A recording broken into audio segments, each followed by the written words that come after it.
Military के अंदर अच्छी सेवाएं देते हैं, हमारे देश के लिए लड़ते हैं और जिस देश का खाते हैं उस देश के लिए ईमानदारी से लड़ते हैं। इन्होंने अंग्रेजों के साथ लड़ाई भी की है और अंग्रेजों के साथ भी लड़े हैं और अंग्रेजों के खिलाफ भी लड़े हैं। इन्होंने ब्रिटेन को भी जिताया है, इन्होंने वर्ल्ड वार 1 भी लड़ा है, वर्ल्ड वार 2 भी लड़ा है और वर्ल्ड वार 1 और वर्ल्ड वार 2 के जो सबसे बड़े खिलाड़ी हैं, जिनको सबसे बड़े सैनिक कहा जाता है, वो सिख है। अब अमेरिका की एक और खबर आपको बताता हूं। अमेरिका के अंदर एक मिलाप सिंह नाम का नौजवान लड़का है। इस नौजवान लड़के को अमेरिका के मरीन्स के अंदर भर्ती होने के लिए कहा गया कि आप अमेरिका के मरीन्स के अंदर भर्ती हो जाइए और इनको कहा कि आप दाढ़ी और मूंछ कटवाकर अमेरिका के मरीन के अंदर भर्ती हो सकते हैं। तो इन्होंने साफ साफ मना कर दिया। ये आखिरी सबसे बड़ी अपडेट हमारी भाई तरलोचन सिंह के साथ जुड़ी हुई है, जो एमपी रहे हैं साल 2009 के अंदर। इन्होंने सिखों के ऊपर साल 1947 के अंदर, साल 1984 के अंदर, साल 1965 के अंदर सिखों के साथ कैसा व्यवहार होता था, भारत की संसद के अंदर खड़े होकर इन्होंने वो सारी बातें बोली थी कि जब से जो पंजाब है भारत के अधीन है, दिल्ली के अधीन है, तो इसको दिल्ली चलाती है। जो पंजाब है भारत के अंदर गुलामी वाला एहसास पंजाब को आज भी करवाया जाता है। पहले आप ये वीडियो सुनिए। 25 साल के बाद पहली बार ये आज हम डिस्कस कर रहे हैं। हमें तो ये भी इजाजत नहीं है दम घुट के मर जाएं, ये मर्जी मेरे से याद की है। आप हमें बता दो कि सिखों का कसूर क्या है? Why you have targeted a community, क्योंकि इनके सिर पे टर्बन है। टर्बन वाले जो आर्मी में थे वो ट्रेनों में उतार के मारे गए। मैंने सरकार को सवाल किया, आप बताइए, ये कहते ये सीरियस मैटर बता नहीं सकते कि कितने army people serving defence services were killed dragged out of trains. Figure नहीं दी। स्टील प्लांटों में सिख जिंदा भट्टियों में डाले गए। कितने मरे? 300 कानपुर में मरे, रांची में मरे। जितने भी मरे इनकी लिस्ट गवर्नमेंट इंडिया ने दी नहीं कि इंडिया में बाकी कितने मरे। वो छोड़ो, जब ये ट्रेनें रुकी दिल्ली के बाहर, वो ट्रेनें क्यों रोकी? 46 train were stop only to search for Sikhs, और उनको सिखों में निकाल के मारा। ये जो गाजियाबाद से लेके दिल्ली तक सारे ट्रैक पे सिखों का खून था, किसी ने रोका नहीं। कोई वहां पुलिस फोर्स नहीं गई, ट्रैक फोर्स, फलाम फोर्स, हमारे लिए सब बंद। किसी का जिक्र नहीं हुआ कि ये ट्रैक फोर्स जाए, लोगों को बचाए। मुझे याद है कि दिल्ली के leader air chief marshal Arjan Singh, general Arora भागे भागे होम मिनिस्टर के कमरे में गए कि बचाओ, सिखों को ट्रेन से उतार रहे हैं। कहते नहीं, हम बिजी हैं क्योंकि इंदिरा जी का फ्यूनरल की तैयारी हो रही। 3 दिन फ्यूनरल की तैयारी होती रही और सिख मरते रहे, कोई गया ही नहीं, कोई देख। आर्मी को बताइए, छोटे से बात में आज आप क्वेश्चन करते हो आर्मी क्यों नहीं बुलाई। दिल्ली कंटोनमेंट है, जहां के करीबन 1 लाख फौजी बैठे हैं, वो फौज नहीं आ सकती। अच्छा, फौज बुलाएंगे मेरठ से, हम फौज आ रही है, फौज जा रही है, और जब फौज आई उसको ऑर्डर दिया गया आपने शूट नहीं करना। फौज को ऑर्डर था कि जब आएंगे मार्च पास्ट होगा, शूट नहीं करेगा। भाइयों बताओ, एक आदमी भी रिकॉर्ड बताएं कि दिल्ली पुलिस का वजह से दिल्ली आर्मी के एक राइटर भी मरा, एक भी कातल को आपने मारा? बताइए। फिर ये कहते हैं कि जी क्या करें, कचहरी कर रही है। 7000 मर्डर का एक फांसी नहीं। कोई बड़ा लीडर, एलजी यहां का, पुलिस कमिश्नर यहां का, डिप्टी कमिश्नर, डीसीपी, वो सारे अब्जॉर्व कर दिए आपने, उनकी कोई जिम्मेवारी नहीं। Delhi was controlled by central government, it was your territory, government of India responsible, not a state government. और व्हाट इज रीजन फॉल्ट? वहां मैं बताया कि प्रेसिडेंट ऑफ द कंट्री, वहां का प्राइम मिनिस्टर हेग कोर्ट में खड़ा है, तो यहां कौन खड़ा है कचहरी में? वी आर नॉट इंटरेस्टेड कि सिपाहियों को आप जेल में भेजो, वी आर नॉट इंटरेस्टेड कि 4 आदमी और पकड़ के कह दो जेल हुई। हम तो जवाब मांगते हैं बड़ा क्लियर कि ये राइट की साजिश, कॉन्स्पिरेसी कहां हुई? खून का बदला, खून का नारा किसने दिया? मिनिस्टर साहब बैठी हमारी बहन, रेडियो रोज ये कहता था कि सिख गार्ड ने इंदिरा जी को मारा। हर रोज ये लफ्ज आता था कि इंदिरा जी को मारने वाले सिख हैं, और हर रोज ये आ रहा था कि आज सिखों के महल्ले में ये। तो रेडियो वाज इनकरेजिंग। कमाल ये है कि गवर्नमेंट का जो मिनिस्ट्री का ये है, ये इनकरेज कर रहे थे लोगों को, और वो ऐसा हाईलाइट कर रहे थे कि सारे हिंदुस्तान में भी लोग उठे और सिखों को मारे। हमारा यही कसूर है कि हम पाकिस्तान छोड़ के आपके पास आ गए। आज दुनिया की कचहरी में हमारी ये आवाज है। यूएनओ क्या एक कन्वेंशन है उनका, जो हमारा तो ये डिमांड है कि supreme court to set up a mechanism under article 2 of UNO convention on genocide and article 7 of international court on criminal against humanity, under इस एक्ट के तहत सुप्रीम कोर्ट इंडिया को आगे आना चाहिए, वरना हम कहेंगे जुडिशरी इक्वली रिस्पॉन्सिबल। मैं आज खड़ा होकर कह रहा हूं, कोई हमें फेथ नहीं रहा जुडिशरी पे।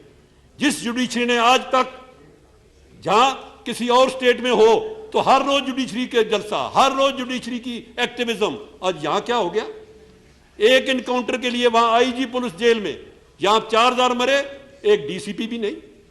तो ये कब तक, हमें आप बता दीजिए, हम कब तक में? और ये कहा गया पीछे देश की सरकार से 25 साल हो गए, भूल जाओ।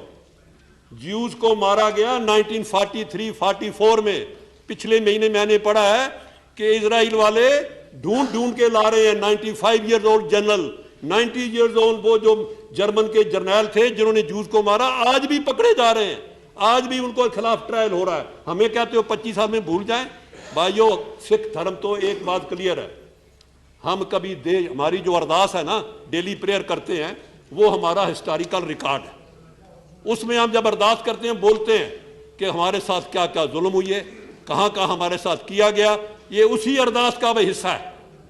हम तो कोई बाई मेमोरी जो याद करते हैं, किताबें नहीं लिखते। ये हमारे दिल में बस गई कि हमारे साथ 1984 में पहले दरबार साहब, फिर दिल्ली, ये जो कुछ हुआ है, इसके लिए देश की सरकार ने हमारे से इंसाफ नहीं किया। हम तो इंसाफ की मांग करते हैं। उस हाउस में माननीय आडवाणी जी ने एक प्रपोजल रखी कि एक पार्लियामेंट्री कमेटी बनाइए, वो ये सारे लैप्सेस को देखे। सारी पार्टीज बैठी है, मैं सबसे बेनती करता हूं, हमें कोई, अब जब पुलिस ने केस लिखे ही नहीं, पुलिस ने FIR दर्ज नहीं करी, तो कौन सी कोर्ट हमें इंसाफ देगी? अब एक कमेटी बनवाइए, सारा हाउस इकट्ठा हो। एक मैं बड़ी बात क्लियर कहता हूं, अगर ये समझो कि 25 साल नहीं 100 साल भी चला जाएगा, सिखों के दिल में ये जो बात ग्रह करके ये नहीं जाएगी। आप इसको, हमारी बेनती को सुनिए। लेकिन जो गुंडे थे वो कौन लाए? ऑर्गेनाइज गुंडे आए, कैरोसिन कौन लाया, उनके पास सामान किसने दिया, वो सारा देने वाले। अभी भी टाइम है, मैं तो बड़ा क्लियर हूं कि इस बात को आप किसी सीरियसनेस में लीजिए। ये कह के कि 2 साल हो गए सज्जन कुमार की नाम की गवर्नमेंट ने परमिशन मांगनी है CBI ने, और CBI 2 साल से परमिशन नहीं दे रही कि उसके खिलाफ मुकदमा किया जाए। हमें तो बड़ी हैरानगी है कि जिनके नाम थे उनको आपने मंत्री बनाया, जिनके नाम थे उनको टिकट दिया, और टिकट कैसे वापस हुआ वो हिस्ट्री मैं बताना नहीं चाहता। Home minister is witness to it कि why the tickets were withdrawn against those so called culprit जिनको आपने कांग्रेस टिकट दिए, और शाम को ही वापस करने पड़े, क्योंकि ऐसा हादसा हुआ जिसका मैं यहां जिक्र नहीं करना चाहता। क्या वो उसी हादसे से आप मानते हैं? ऐसी बातें हम करें? नहीं, हम पीसफुल, हम हर जगह अमन के साथ रहे, अमन से रहना चाहते हैं, इंसाफ मांगते हैं। चेयरमैन साहब, डिप्टी चेयरमैन साहब, आपका मैं शुक्रिया करता हूं कि आपने मुझे टाइम दिया, बाकी साथी बताएंगे। मेरी फिर दरखास्त है कि ये इशू मरने वाला नहीं, इसको आप कहीं ये सोच के बैठ जाओ कि भूल जाएंगे, बिल्कुल नहीं भूलेंगे। This is above party line, this is सारी कौम का सवाल नहीं, all peace loving world people in the world, ये ह्यूमैनिटेरियन क्वेश्चन है, इसको उस तरह लिया जाए जिस तरह मैंने कहा। शुक्रिया। तो ये सारी स्पीच आपने भाई त्रिलोचन सिंह जी की सुनी। आज भी आप इनको स्क्रीन के ऊपर, आज ये कैसे दिखते हैं, आज इनकी तस्वीर यहाँ पर स्क्रीन के ऊपर मैं आपको दिखा देता हूँ। ये बात वहाँ पर लिखी हुई, किसने सोशल मीडिया के ऊपर भी, सिखों ने इतना कुछ दिया, आज जो पंजाब है वो भारत के अंदर गुलाम है। गुलाम कैसे कि जब जो सिख अपनी आज़ादी की, अपने हकों की बात करते तो उसको खालिस्तानी के साथ आतंकवादी शब्द जोड़ दिया जाता है। अगर आप खालिस्तानी शब्द, जो हिंदू राष्ट्र वाला इनका संविधान है उसके हिसाब से देखो तो खालिस्तानी शब्द का इन्होंने मतलब आतंकवादी बना रखा है। लेकिन अब आप पंजाबी, गुरमुखी, गुरबाणी के आधार के ऊपर खालिस्तान शब्द का अर्थ देखोगे तो उसको प्योर, शुद्ध, सही खालसे के साथ जोड़ा गया है। अब दोनों सोच के अंदर जब फर्क है, और इसी सोच की आज तक लड़ाई चलती जा रही है, और संघी सोच है वो आज तक सिखों के ऊपर इसी प्रकार से हावी होती रही है। अच्छा, आपको कुछ मोटी मोटी हेडलाइंस बता देते हैं। सट्टा बाजार के द्वारा जितना भी सोना दिवाली से पहले खरीदा गया था और एकदम से दिवाली निकल निकलने के अगले दिन ही सट्टा बाजार के द्वारा ये जो सारा सोना है, चांदी है, पीतल है, तांबा है, वो सारा एकदम से बाजार के अंदर बेच दिया गया, जिसके बाद एकदम से जो मार्केट है वो क्रैश हो गई है। लेकिन बात कर लेते हैं, फ्रांस से बहुत सारे इलीगल इमिग्रेंट्स को निकाला जा रहा है। फ्रांस के अंदर पिछले दिनों एक दुनिया की सबसे बड़ी चोरी हुई है। ये 900 करोड़ रुपए की चोरी यहाँ पर हुई है। उड़ती उड़ती वैल्यू है वो 900 करोड़ रुपए बताई गई। लेकिन फ्रांस से बहुत सारे जो गैर कानूनी लोग होते हैं उनको भी एक छोटी नाव के सहारे वहां से निकाल दिया गया है। फ्रांस से निकाला गया प्रवासी छोटी नाव से ब्रिटेन लौटा। अब इस प्रकार की खबरें भी समाचार के अंदर आ रही हैं। लेकिन अमेरिका ने रशिया के ऊपर और ज्यादा बैन लगाते हुए भारत की जो नायरा कंपनी है उसके ऊपर और ज्यादा बैन लगा दिया है। CNBC TV 18 के ऊपर एक खबर चल रही थी, मैं सुनाता हूं। Impact of this move as well. Sonal, tell us more. Well, yes, US has gone ahead and sanctioned two big Russian oil producers. One of them, of course, is Rosneft. The other one is Lukoil, which is done to pressure Moscow to negotiate a peace deal with Ukraine. Now, remember, UK had done it last week, and before that, last year itself in July, European Union had issued a communique where they had put out sanctions on Russian oil and gas companies. कि America चाहता है कि Russia और Ukraine का युद्ध समाप्त हो जाए। अब रशिया यूक्रेन का युद्ध समाप्त हो नहीं रहा है। यूक्रेन से कहा जा रहा है कि तुम रशिया के इलाके उनको वापस दे दो। यूक्रेन मान नहीं रहा। रशिया कहता है कि मैं पूरे यूक्रेन को तबाह करके हटूंगा। तो भाई आज के वीडियो के अंदर इतना ही। मिलेंगे एक और नई वीडियो नई जानकारी के साथ।